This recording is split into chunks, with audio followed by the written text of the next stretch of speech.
zinduka dushima Imana, zinduka dutaramira Imana, zinduka tubyinira Imana. Tamba tamba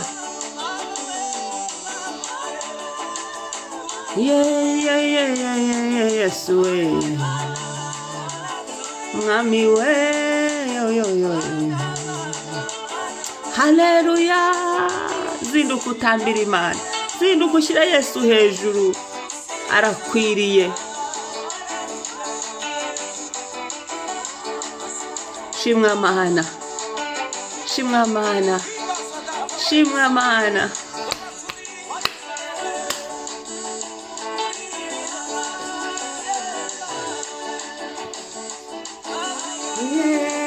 Mana we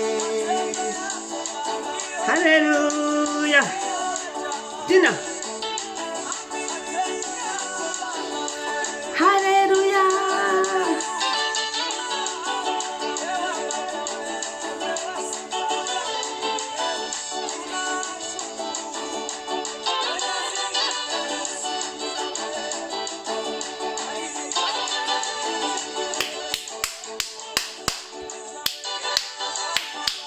Imana niyo gukomerwa amashyi.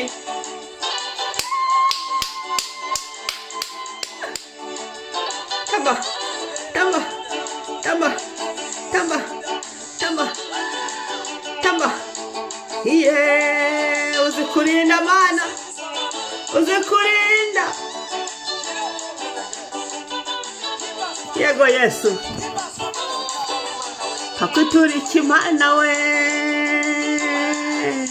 nakwiturika Imana we. Yesu we nakwiturika, Yesu we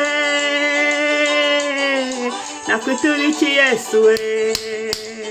Mwuka we nakwiturika, Mwuka we wera we nakwiturika, Mwuka wera. Haleluya. Tamba ahantu uri nawe tambira Imana, zinduka utambira Imana, zinduka usenge, fungura umunwa usenge, shima Imana. Amen amen amen amen amen amen amen amen amen amen. Haleluya haleluya haleluya haleluya.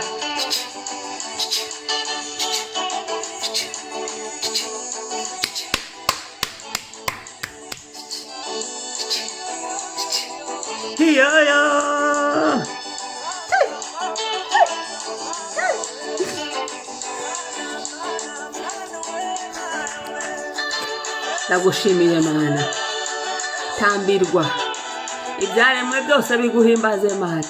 Tugushyize hejuru iki gitondo.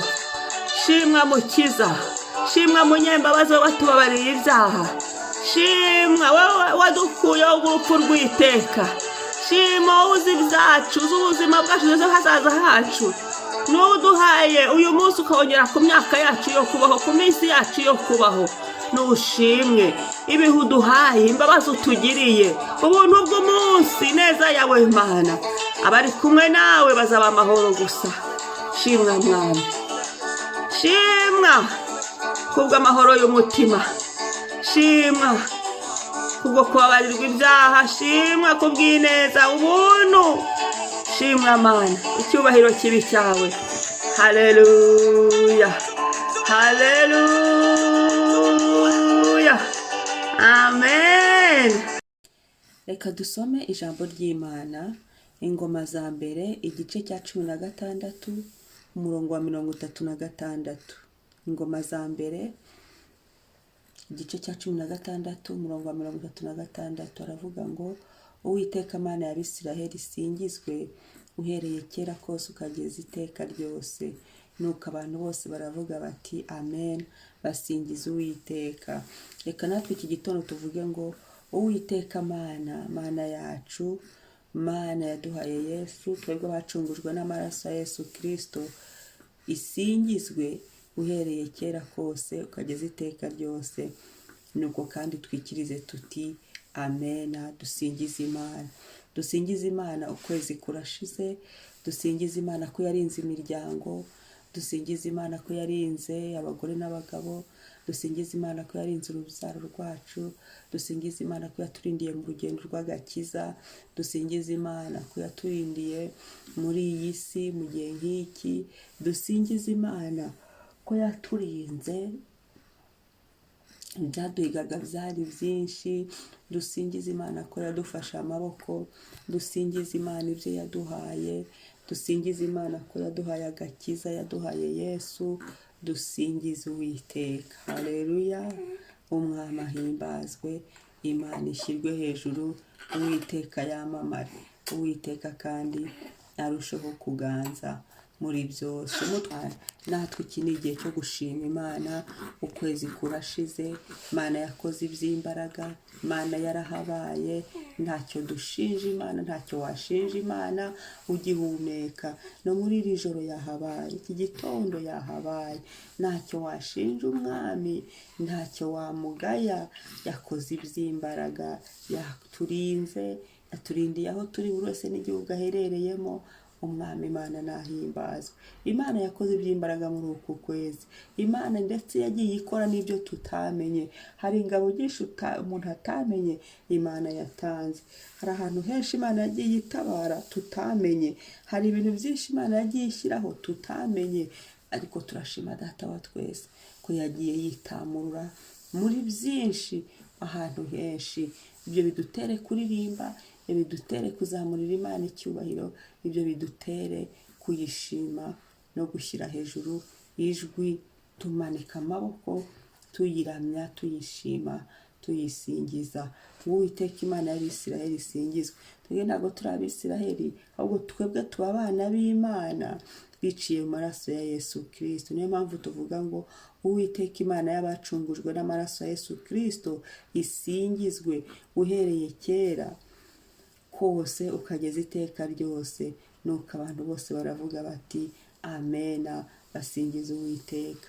Turagusingiza Mana, turagusingiza niwe ukwiye ibisingizo, turakuramya niwe ukwiye kuramywa, turagusenga niwe ukwiriye gusengwa, turagushyira hejuru niwe ukwiye gushyirwa hejuru. Uri mwiza, urakwiriye, urihagije, uri mwiza, urakomeye, urahambaye, uri mwiza, ushobora byose. Mu mahanga uri mwiza, urakwiriye. Niwubahwe Papa, niwubahwe Mwami w'abami, niwubahwe we Mukiza, niwubahwe we Mutabazi, niwubahwe we byiringiro byacu, niwubahwe wowe udutekerezaho ukatugirira neza, niwubahwe wowe ugena imigambi myiza kuri twe, niwubahwe wowe uturwana intambara tuzi nizo tutazi, niwubahwe wowe utubera aho turi hafi na kure, aho turi naho tutari wowe ukahaba. Niwubahwe gitare cy'amahanga. Wagize neza Mwami wanjye, izina ryawe niriganze, niryamamare, niryubahwe, nirimenyekane hafi na kure. Izina rya Yesu rishyirwe hejuru ibihe n'ibihe. Haleluya, haleluya. Uyu munsi handikweho amashimwe, uyu munsi wakira amashimwe yacu, uyu munsi wumve gushima kwacu, uyu munsi wumve indirimbo turirimba, uyu munsi buri saha yose y'uyu munsi yandikwa ngo Uwiteka ni uwo gushimwa, akwiye icyubahiro. Haleluya. Uhereye kera kose, iteka ryose ukageza iteka ryose, Uwiteka asingizwe none n'ibihe bidashira. Amena. Umunsi mwiza ushima Imana, umunsi mwiza ushyira Yesu hejuru, umunsi mwiza wamamaza izina rya Yesu, umunsi mwiza wibuka imirimo Imana yakoze ukwezi kurashize, umunsi mwiza utaraka ubyinira Imana, utanga ubuhamya, uhamye gukomera kw'Imana yacu. Uwiteka yarahabaye muri uku kwezi turangiza. Uwiteka yarahabaye, yakoze iby'imbaraga. Uwiteka yarahabaye muri byose, ni uwo gushimwa. Ko byagenze kose ni gushima. Tugihumeka turabakandida ku masezerano. Shalom shalom. Mwari kumwe na Mama Ebenezer.